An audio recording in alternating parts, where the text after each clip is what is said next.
Hi friends, ఎలా ఉన్నారు? మనలో చాలామంది గ్రామీణ ప్రాంత బ్యాక్గ్రౌండ్ నుంచి వచ్చి బీఫార్మసీ చేసి తమ కెరీర్లో ఏం చేయాలో, ఎలా ఆపర్చునిటీస్ పొందాలో అర్థం కాక చదువుకున్న దానికి కాస్త వ్యతిరేకంగా లేదా ఇతర డిపార్ట్మెంట్లలో చిన్న చిన్న ఉద్యోగాలు పొంది నేను చదువుకున్న చదువుకు చేస్తున్న జాబ్కు సంబంధం ఏంద్రా అని చెప్పి చాలా మంది బాధపడుతున్న వాళ్ళు ఉంటారు. అట్లాంటి వాటిలల్లో నేను ఒకడిని, నా మిత్రులు చాలామంది ఉన్నారు. సో నేను చేసిన ఆలోచన ఏంట్రా అంటే, నాకు కలిగిన ఈ ఫీలింగ్ చాలా మందికి దూరం చేయాలి. వాళ్ళ కెరీర్లో what is after B pharmacy, ఏం ఆపర్చునిటీస్ ఉన్నాయి, ఎలా మనం వాటిని తీసుకోవచ్చు అనే దానిపైన ఒక చిన్నపాటి వీడియో చేసి నేను మీకు కాస్త వివరాలను చెప్పదలుచుకున్నా. సో మ్యాటర్లోకి ఎంటర్ అయితే, ఇండియాలో బాగా షైనింగ్ ఉన్న కోర్సులలో బీ ఫార్మసీ కోర్స్ ఒకటి అన్నమాట. మనలో చాలా మంది by choice or by chance ఒక ఫార్మసీ డిగ్రీని మనం చేస్తాం. అలా చేస్తున్న వారిలో మెజారిటీ స్టూడెంట్స్, ఎక్కువ శాతం మంది స్టూడెంట్స్కు వాళ్ళ కెరీర్లో ఆ పాత్రలో ఉన్న అవకాశాల గురించి అవగాహన లేకుండానే గుడ్డిగా ఆ కోర్సులో జాయిన్ అయిపోతున్నాం. సో దీన్ని రెక్టిఫై చేసుకోవడానికి ఫార్మసీ చేసిన తర్వాత మనకున్న అనేక రకాల అవకాశాలను మనం ఈ వీడియోలో ఒకసారి పరిశీలిద్దాం, వాటి గురించి మాట్లాడుకుందాం. ఇండియాలో ఫార్మస్యూటికల్ మ్యానుఫ్యాక్చరింగ్ ఇండస్ట్రీ వాయువేగంతో దూసుకుపోతుంది, రాకెట్ లాగా దూసుకుపోతుంది అన్నట్టు. ముఖ్యంగా హైదరాబాద్ ఫార్మస్యూటికల్ మ్యానుఫ్యాక్చరింగ్ రాజధాని లాగా మారింది. సో ఈ ఫీల్డ్లోకి కొత్తగా రాబోయే వారికి మనం ఇచ్చే ఇన్ఫర్మేషన్ ఎంతో యూస్ఫుల్గా ఉంటుందన్నమాట. సో ఈ ఫార్మా సెగ్మెంట్లో ఉన్న ఉద్యోగ అవకాశాల గురించి నేను చాలా క్లియర్గా చెప్తా, కొంచెం ఓపిక చేసుకొని వినండి. అఫ్ కోర్స్ వింటే మీకే మంచిది. ఎవరైతే బీఫామ్ కంప్లీట్ చేసుకొని what is next after my B pharmacy అని చెప్పి థాట్స్లో ఉంటారో, ఎవరైతే వాళ్ళ బీ ఫార్మసీని ఖతం చేసుకుని నెక్స్ట్ ఆపర్చునిటీస్ వేటలు ఉంటారో, ఇప్పటికే వాళ్ళ కాలేజీల్లో కొంతపాటి అవగాహన వాళ్ళు కలిగించుంటారు. ఫిర్బీ మనం ఒక మంచి ప్రయత్నం చేయదలుచుకున్నాం. ఎందుకురా అంటే, గ్రామీణ ప్రాంత బ్యాక్గ్రౌండ్ నుంచి వచ్చే వాళ్లకు కాస్త నాలెడ్జ్ తక్కువ ఉంటుంది, communication skills, English communication skills కొంచెం తక్కువగా ఉంటాయి కాబట్టి. So we were trying to help them, that's it. So first ఆప్షన్గా మనం హైయర్ ఎడ్యుకేషన్ చూసుకోవచ్చు. అంటే మనం హైయర్ ఎడ్యుకేషన్ లైక్ పీజీ కానీ ఫార్మసీ కానీ మనం చేయొచ్చు. మనకున్న ఫైనాన్షియల్ ఆపర్చునిటీస్, మనకున్న ఆర్థిక అంశాలను బట్టి మనం ఫారిన్లో ఎంఎస్ కూడా చేయొచ్చు.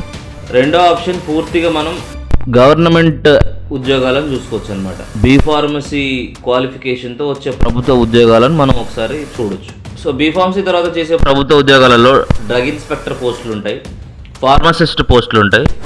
ఇవే పోస్టులు అనేక ప్రభుత్వ డిపార్ట్మెంట్లలో ఉంటాయి. ఉదాహరణకు మిలిటరీ కానీ, రైల్వేస్ కానీ, జెన్కో కానీ, ట్రాన్స్కో కానీ, బిహెచ్ఈఎల్ అయినా కానీ, ప్రభుత్వానికి సంబంధించిన ఏ విభాగం ప్రత్యేకంగా ఉన్నా కానీ అందులో ఖచ్చితంగా ఫార్మసిస్ట్ పోస్టులు అనేటివి ఉంటాయి. ఇదివరకు మనం చెప్పుకున్నట్టుగా మెడిసిన్స్ని మిస్యూజ్ చేయకుండా ఉండడానికి, మెడిసిన్ రెగ్యులేషన్ సరిగ్గా జరగడానికి, దాని తర్వాత మ్యానుఫ్యాక్చరింగ్ ప్రాసెస్లో మంచి ప్రాక్టీసెస్ జరగడానికి, వాటి ఆడిటింగ్ కోసమైనా కానీ, ఇటువంటి విషయాలు చూసుకోవడానికి, కల్తీ, నాణ్యత, ఇటువంటి వివరాలు చూడడానికి డ్రగ్ ఇన్స్పెక్టర్లు అన్ని స్థాయిల్లో, జిల్లాల్లో, రాష్ట్రంలో, దేశంలో మొత్తం పూర్తి స్థాయిలో ప్రభుత్వాల్లోని అనేక విభాగాల్లో ఈ స్థాయి పోస్టులు ఉంటాయి.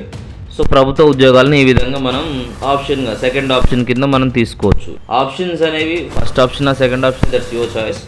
నాకు తెలిసిన దాని ప్రకారం నేను చెప్తున్నా. అండ్ థర్డ్ ఆపర్చునిటీ వచ్చేసి, మూడో ఆపర్చునిటీ వచ్చేసి మనకు మార్కెటింగ్ చేయగలిగిన సామర్థ్యం ఉన్న వాళ్ళకి ఇది ఒక అద్భుతమైన ఆప్షన్ అనమాట. వివిధ రకాల కంపెనీల మెడికల్ ప్రోడక్ట్స్ని మార్కెటింగ్ చేయడం ద్వారా ఒక చక్కటి కెరీర్ను మనం నిర్మించుకోవచ్చు.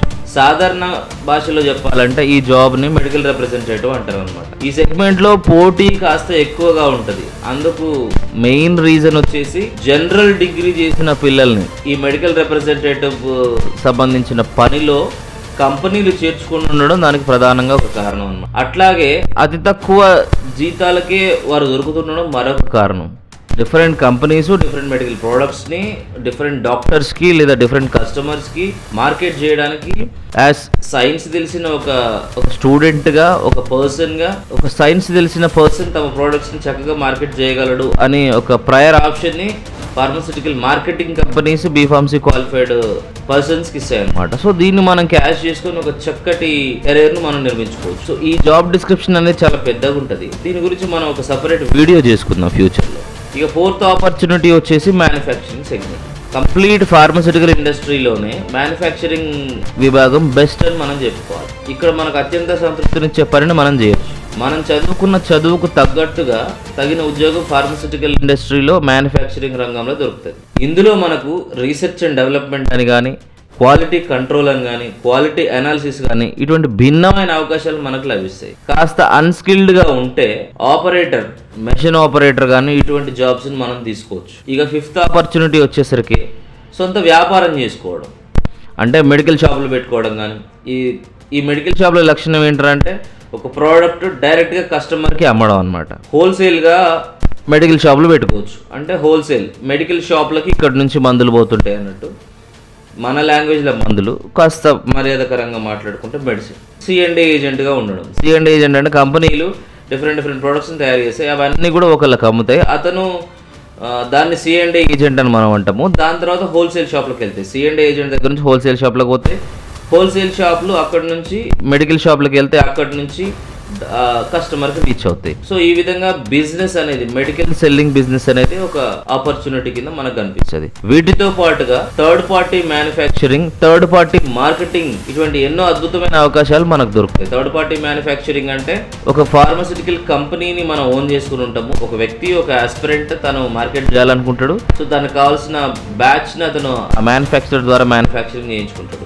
సో పర్టికులర్ బ్రాండ్ అంటూ ఏమీ లేకుండా అనేక రకాల బ్రాండ్స్ను అనేక మందికి తయారు చేసి వారికి ఆ బ్రాండ్స్ ఇవ్వడం ద్వారా ఈయన సంపాదించుకోవడం అన్నమాట. ఇక థర్డ్ పార్టీ మార్కెటింగ్ అంటే థర్డ్ పార్టీ మ్యానుఫ్యాక్చరింగ్లో చేయించుకున్న మ్యానుఫ్యాక్చర్ ప్రొడక్ట్స్ను ఇండిపెండెంట్గా సొంత బ్రాండింగ్ చేసుకుని అమ్ముకోవడం అన్నమాట.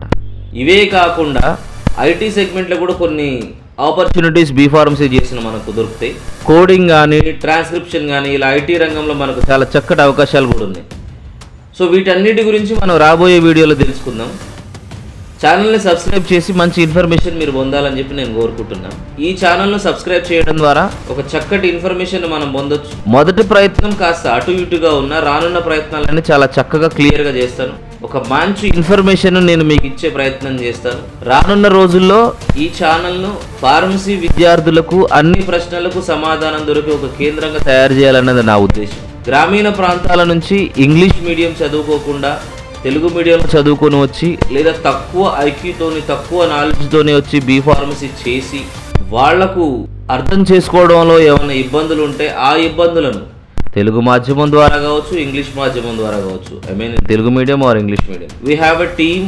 నాకు చాలా మంది మిత్రులు ఉన్నారు, వాళ్ళందరూ ఫార్మా సెగ్మెంట్లో మంచి పొజిషన్లలో ఉన్నారు. వారి అనుభవాన్ని, నాకు సంబంధించిన, నాకు తెలిసిన టీచింగ్ ఫీల్డ్లో ఉన్న మిత్రుల అనుభవాన్ని అంతా జోడించి ఈ ఛానల్లో ఫార్మాస్యూటికల్ విద్యార్థుల కోసం వారికి ఉన్న డౌట్లు, చిన్న డౌట్లు, కానీ వాళ్ళకి సంబంధించిన పెద్ద డౌట్లు, వాటిని క్లియర్ చేసే ఒక మహాప్రయత్నంగా ఈ ఛానల్ను మొదలు పెడుతున్నా. సో దయచేసి మీ అందరి సపోర్ట్ ఈ ఛానల్కి కావాలి. సబ్స్క్రైబ్ చేసి, లైక్ చేసి, షేర్ చేసి ఛానల్ ముందుకు నడపడంలో మీ వంతు సహకరిస్తారని చెప్పి నేను ఆశిస్తున్నాను. థ్యాంక్ యూ, ధన్యవాదాలు.